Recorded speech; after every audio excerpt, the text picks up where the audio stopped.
Bueno, definitivamente hay algo muy importante que debemos explicar de los actuales movimientos en el SP500 y es que vemos una diferencia en el movimiento. Ayer veíamos mucha euforia, ayer y días previos, mucha euforia, sobre todo tras el nombramiento de Donald Trump, la victoria de Donald Trump como presidente, y ahora seguimos viendo subidas, pero en un contexto un poco más suave. No estamos subiendo de forma tan vertical y aquí hay algo muy importante que hay que saber distinguir. Aquí veíamos verticalidad y euforia. Aquí estamos viendo continuación del movimiento, pero más suave, podríamos llegar a decir, más suavizado el movimiento. Vale, ¿qué hay detrás de todo esto? Lo estuvimos diciendo en el día de ayer. Y lo hablábamos también el martes, si no recuerdo mal, en plató con Alma Navarro y decíamos, ratio put-call, estamos muy arriba, 1,7 en el momento en el que lo comentábamos en el plató de Negocios Televisión y ahora lo veíamos recientemente en el 1,9. Pues todo esto lo que genera, recordando nuevamente lo que significa, y es que la ratio put-call lo que significa es que cuando hay más puts que calls, ¿de acuerdo? Perdón por la letra, hay un mayor posicionamiento a la baja por parte de inversores. ¿Por qué? Debido al factor incertidumbre.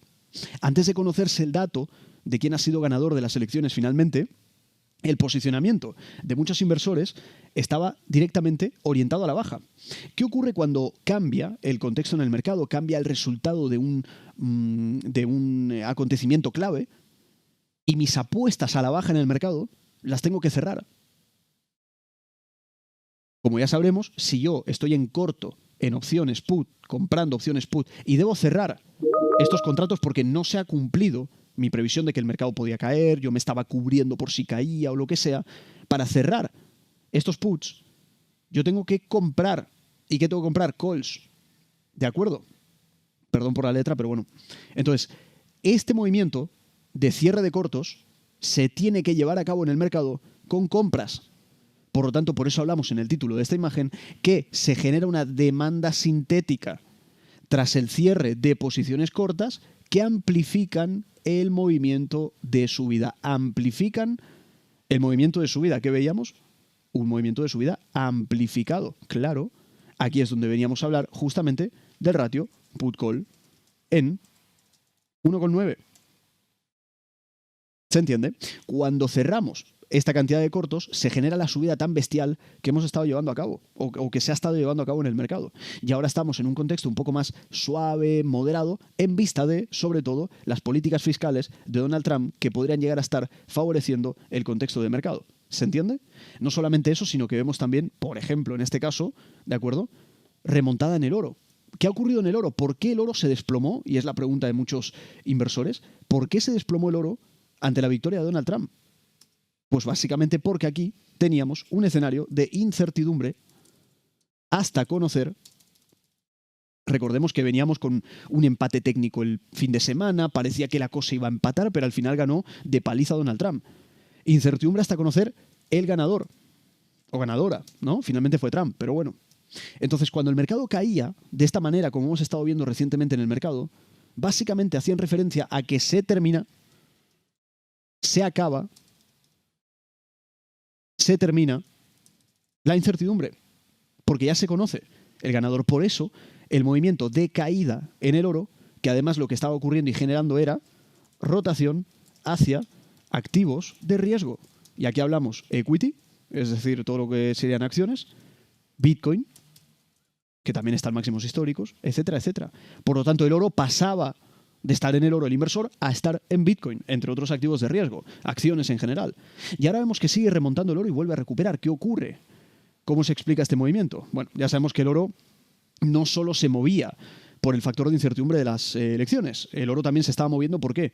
Tensiones geopolíticas, ¿qué más? Como siempre, compras masivas de bancos centrales, ¿qué más? Mayor tensionamiento, mayor expectativa de inflación futura. ¿Por qué? Por pérdida de poder adquisitivo de la moneda fiat. Esto no es nuevo. De hecho, esto viene marcando, para que se entienda el contexto, esto viene marcando no solo la subida de ahora, sino subidas de mucho antes en el oro. Entonces pregunto, si a todas estas variables le añadimos el factor de elecciones, pero el factor de elecciones, llegado el momento, cesa y ya se conoce el resultado, vemos la corrección que estuvimos viendo ahora. Una corrección insignificante en relación al movimiento previo de subida. ¿Significa que la tendencia del oro ha terminado? No. ¿A dónde ha terminado? ¿A dónde ha terminado si lo que estamos viendo en el oro básicamente siguen siendo máximos y mínimos que son crecientes? ¿Dónde ha terminado la tendencia del oro? El oro lo que ha hecho es corregir, descontar el ganador de las elecciones y aportar menos incertidumbre a la ecuación. Pero el resto de variables se siguen manteniendo constantes. Ahora veremos si el avance tan significativo en la renta variable podría llegar a seguir generando, al menos parcial o totalmente, más rotación del oro a activos de riesgo. Pero de momento esto no se está viendo e incluso de momento en intradía vemos un intento de recuperar todo el movimiento previo de la caída que hemos estado viendo hasta hace unas horas, básicamente.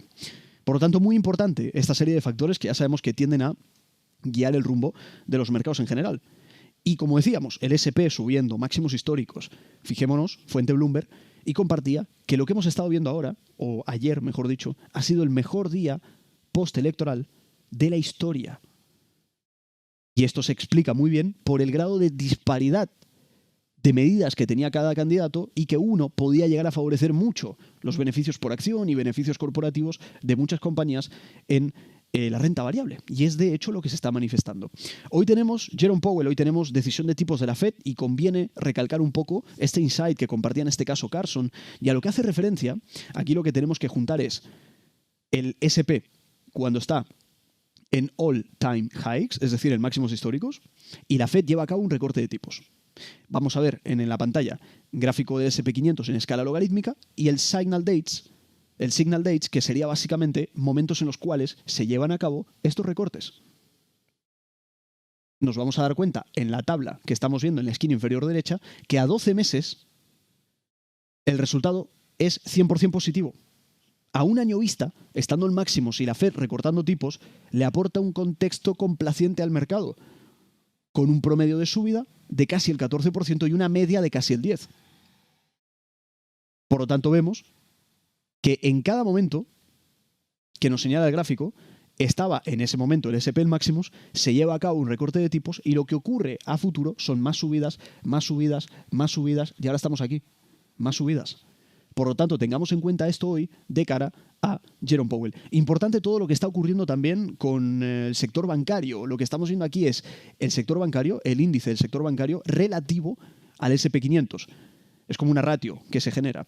Cuanto más suba esta ratio, más salen beneficiados los bancos y el sector financiero en general, que ya está estimando un mayor rendimiento y buen comportamiento a futuro derivado de las políticas que se van a poder llegar a implementar con Donald Trump, sobre todo en vista de que va a tener el control total en la Cámara de Representantes y otras mayorías también, obviamente.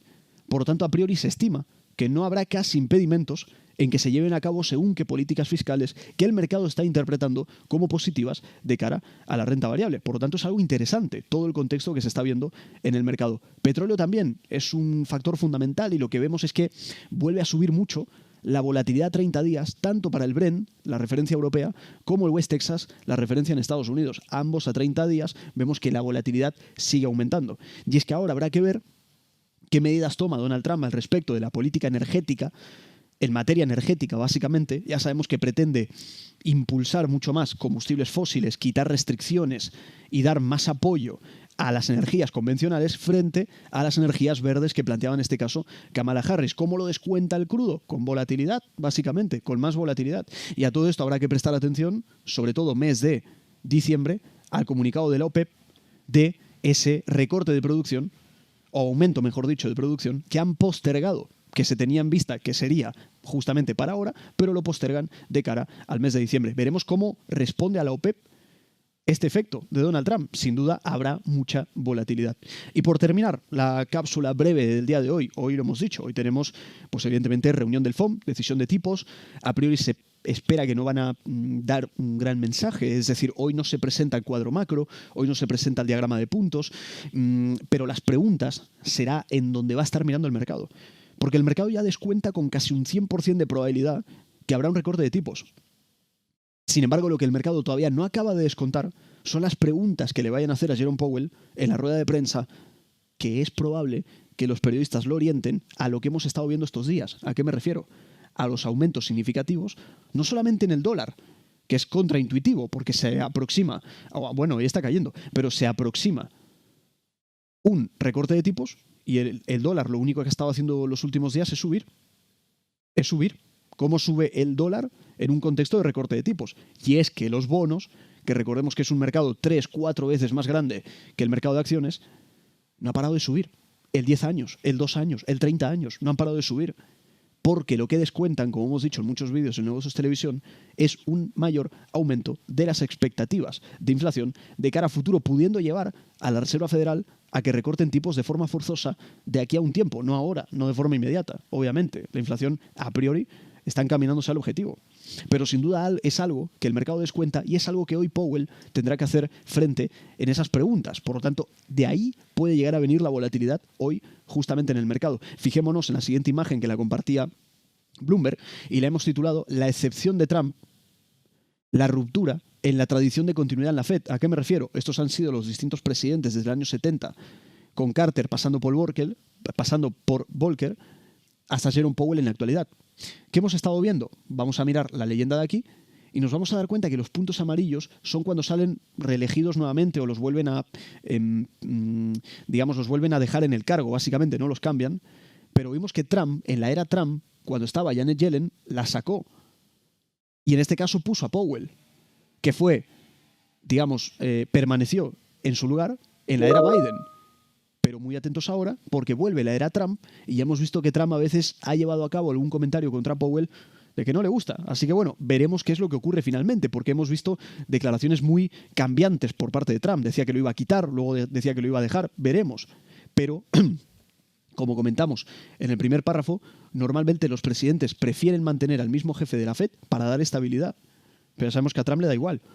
Fijémonos todo lo que fue ocurriendo y el único punto rojo fue en la era Trump. No tanto del lado republicano, sino Trump concretamente. Porque hubo republicanos que no provocaron este cambio. Sin embargo, Trump sí. Por eso decimos, Trump rompió la tradición al no renombrar a Janet Yellen en la Fed y eligió a Jerome Powell, lo cual ha demostrado en numerosas ocasiones que pretende cambiarlo. Pero luego dijo que no, luego dijo que sí. En fin, veremos, básicamente. Por lo tanto, esta decisión muestra un estilo de cambio y ruptura con lo que habían hecho otros presidentes. Importante tener en cuenta esto porque ya estamos a punto, ahora no, sabemos que va a tomar posesión del cargo Trump en enero, pero será algo que el mercado también estará mirando. Y hoy, sin duda, Powell enfrenta una rueda de prensa, probablemente una de las más complicadas hasta la fecha. Hasta el momento, S&P 500 en máximos históricos, continúa con la subida, VIX, que parece aminorar toda la volatilidad tras la victoria republicana, y nos quedará únicamente ver qué le preguntan a Jerome Powell en la reunión de hoy, qué responde y sobre todo cómo se lo toma el mercado. Así que una jornada más que interesante al final casi ya de una semana que ha sido bastante convulsa para los mercados, pero que podríamos llegar a decir que de momento se digiere con un muy buen tono. Soy Franco Machiavelli, como siempre, es un placer y nos vemos en el próximo vídeo.